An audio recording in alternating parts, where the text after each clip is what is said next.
कल्याण डोंबिवली शहराचा स्मार्ट सिटीमध्ये समावेश करण्याची घोषणा झाल्यानंतर पालिका आयुक्त ई रवींद्रन यांच्या दालनात एसपीव्ही कंपनीची महत्त्वपूर्ण बैठक पार पडली। या कंपनीच्या माध्यमातून पालिकेतील सर्व प्रकल्प राबवण्यात येणार आहेत। यात एमएमआरडीए आयुक्त कंपनीचे चेअरमन असून महापौर, स्थायी समिती सभापती आणि महापालिका आयुक्त कंपनीचे संचालक असतील। या व्यतिरिक्त सभागृह नेता, विरोधी पक्षनेता, जिल्हाधिकारी, पोलीस आयुक्त यांची देखील संचालक म्हणून नेमणूक करण्यात आली।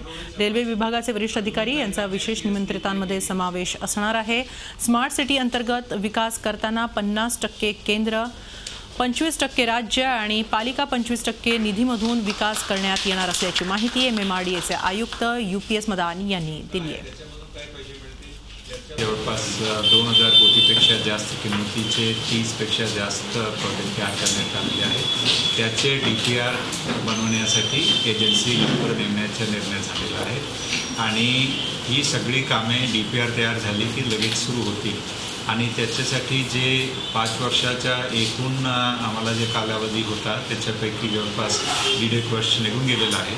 तरी उरलेल्या 3.5 वर्षामध्ये ही सगळी कामे पूर्ण करावी या सगळ्या तयारीने आपण आता पुढे जाणार आहोत।